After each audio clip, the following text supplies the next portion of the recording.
Hello, this is Olivia's Chats today, and today I'm going to be reading you a story. And today we're going to read a story called Judy Moody Saves the World.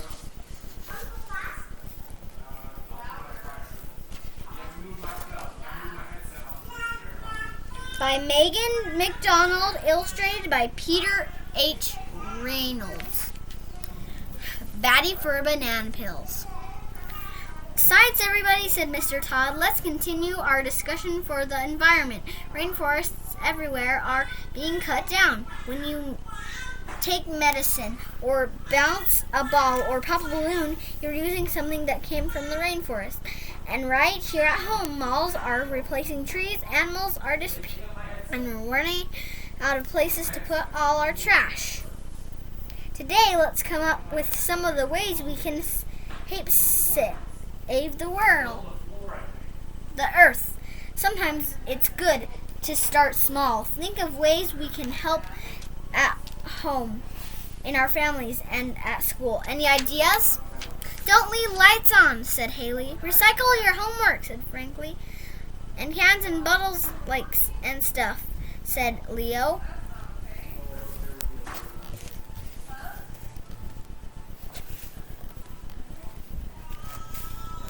Turn garbage into dirt, said Rocky. Yes, said Mr. Todd. That's called composting. Judy raised her hand, knocking on her note to the floor. Plant trees. Don't be litter bugs, said Jessica Finch. I wasn't littering, said Judy, picking up the note. She crossed out the Finch in Jessica's name and changed it to a Jessica Fink. Finch gave her the jitterbugs. Great, said Mr. Todd. These are all good ideas. Look around you at home, in school, on the playground, not just in science class. How can we help out the planet? How can we make the world around us a better place? We can each do our part. All it takes is one person to make a difference. One person. If all it took was one person, then Judy Moody, could save the world. She knew just where to start, with a banana peel. On the way home from school that afternoon, Judy asked Rocky, "Hey, can you come over and eat some bananas?" "Sure," said Rocky. "What for?" "Compost," said Judy. "I'll eat too," said Rocky.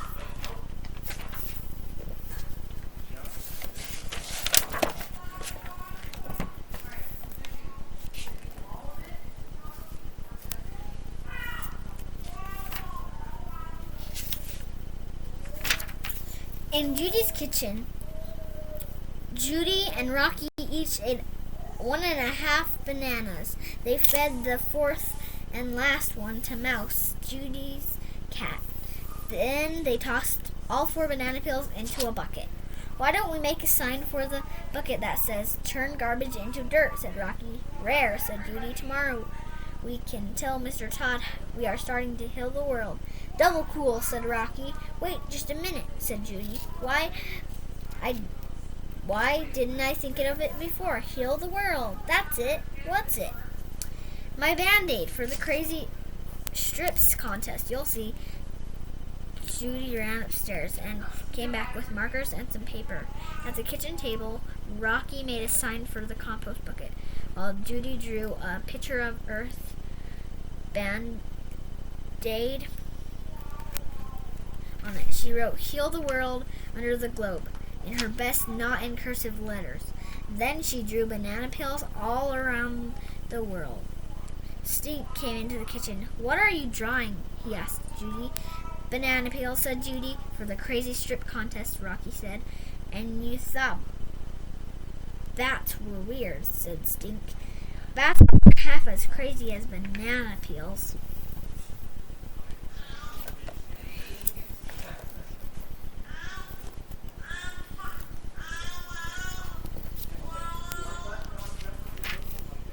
He looked at the empty bowl on the table. "Hey, who ate the last banana?" "Mouse," said Judy.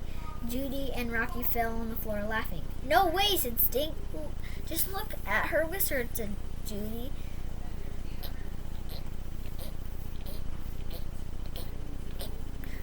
Stink got down on the floor, face to face with the cat. Gross! Mouse has a banana smoosh on her whiskers. I told you, said Judy. I'm telling Mom you ate all the bananas, said Stink. And you fed one to Mouse. Tell her it's all the name of science, said Judy. You'll see. From now on, and there are going to be a few changes around here. We're making compost, said Rocky. See? He held up this sign. It takes like 100 years to turn garbage into dirt, said Stink. Stink, you're going to be dirt unless you make like a tree and leave us alone.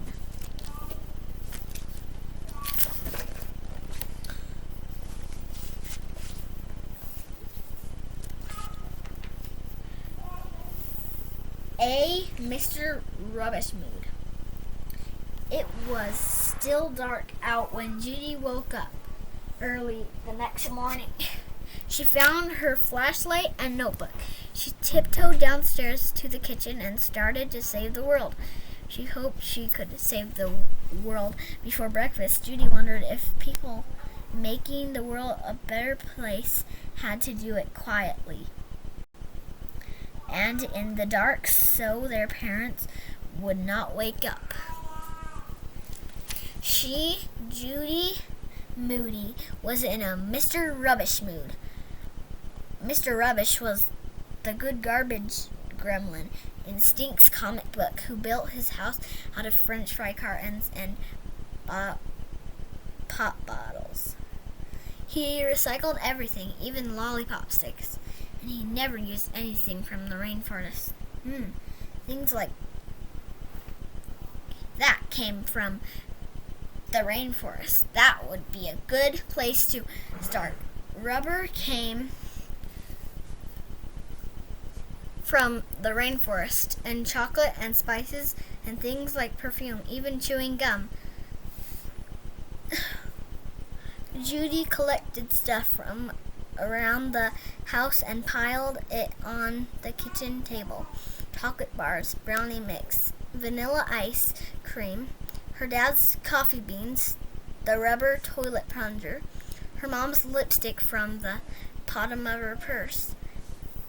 She was so busy saving the rainforest that she didn't hear her family come into the kitchen. What in the world, Mom said. Judy, why are you in the dark? Dad asked, turning on the lights. Hey, my gumball machine, Stink said. Judy held out her arms to block the way. We're not going to use this stuff anymore. It's all from the rainforest, she told them. Sorry, I forgot to show you the picture on this page, so I'm going to show you it. Where she's walking down the stairs. So, yeah. It's all from the rainforest, she told them. Says who? Asked Stink. Says Mr. Rubbish and Mr. Todd. They cut down way too many trees to grow coffee and give us makeup and chewing gum. Mr. Todd says the earth is our home. We have to action to save it. We don't need all this stuff. I need my gum, yelled Stink. Give me back my gum. Stink, don't yell. Haven't you ever heard of noise pollution? Is my coffee in there? Dad asked, rubbing his hair. Judy, is that ice cream? It's dripping all over the table. Mom carried the leaky carton over the sink. Zzz. Judy made the sound of a chainsaw cutting down trees. She's batty, Stink said. Dad put the brownie mix back in the cupboard. Mom took the toilet plunger off the kitchen table and headed for the bathroom.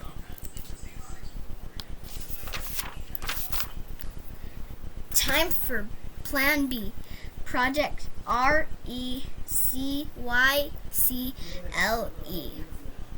She, Judy Moody, would show her family just how much they hurt the planet. Every time someone threw something away, she would write it down. She got her notebook and looked in the trash can.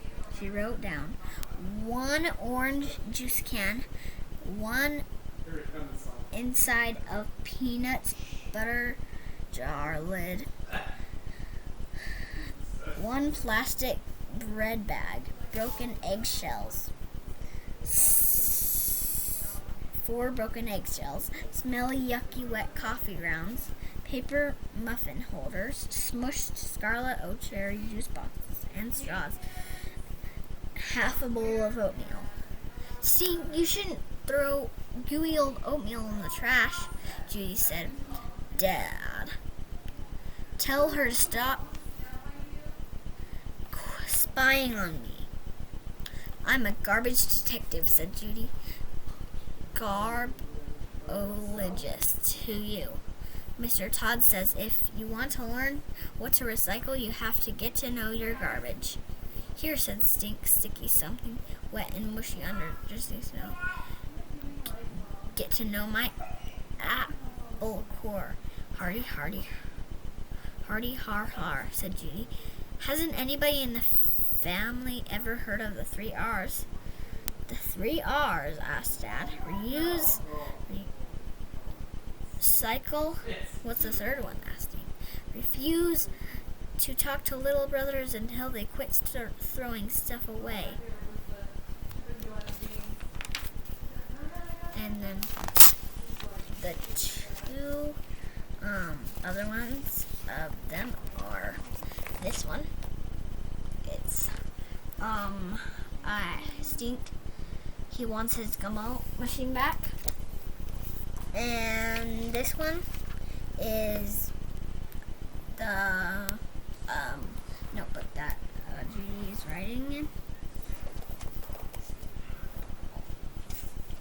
And then some bottles and old cans right here.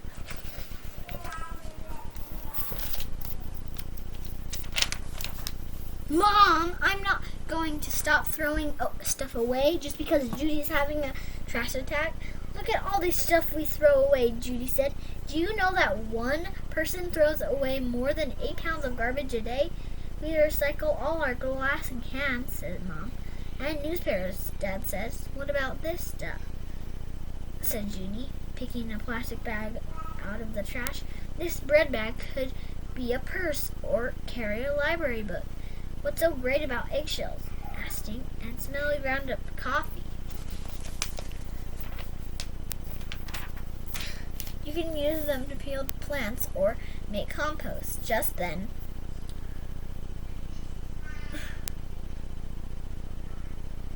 something in the trash caught her eye. A pile of popsicle sticks. Judy pulled out.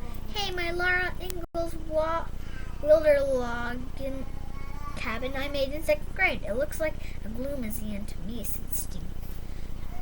I'm sorry, Judy. I should have asked first, but we can't save everything, honey. Recycle it, said Steve. You could use it for kindling, to start a fire, or break it down into toothpick. Not funny, Steve. Judy, you're not even ready for school yet. Let's talk about this later, said Dad. It's time to get dressed. It was no use. Nobody listened to her. Shug trudged upstairs, feeling like a sloth without a tree.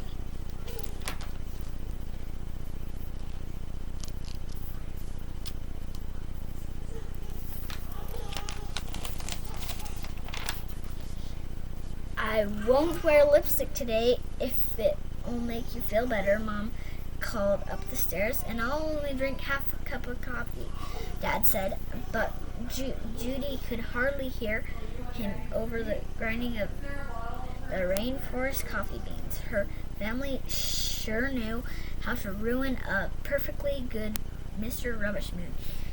She put on her jeans and her spotted owl t-shirt, and to save her water, she did not brush her teeth. She clomped downstairs in a mad at your whole family mood. Here's your lunch, said Mom. Mom, it's a paper bag. What's wrong with that? Stink asked. Don't you get it, said Judy. They cut down trees to make paper bags. Trees give shade. They help control global warming. We would die without trees. They make oxygen and help us take dust and stuff out of the air. Dust, said Mom. Let's talk about cleaning your room if we're going to talk about dust. Mom, how is she supposed to do important things like save trees if she couldn't even save her family tree? That did it. Judy went straight to the garage and dug out her Sleeping Beauty lunchbox from kindergarten. Are you really going to take that baby lunchbox on the bus? The whole world can see it, asked Stink. I'm riding my bike today, said Judy, to save energy. See you at school then. Stink waved his paper bag at lunch at her. If she only could recycle her little brother. Go ahead, be a tree hater, called Judy. It's your funeral. Making the world a better place sure was complicated. And that was the end of the story, so bye. See you on the next video where we record me saying a story to you, and bye.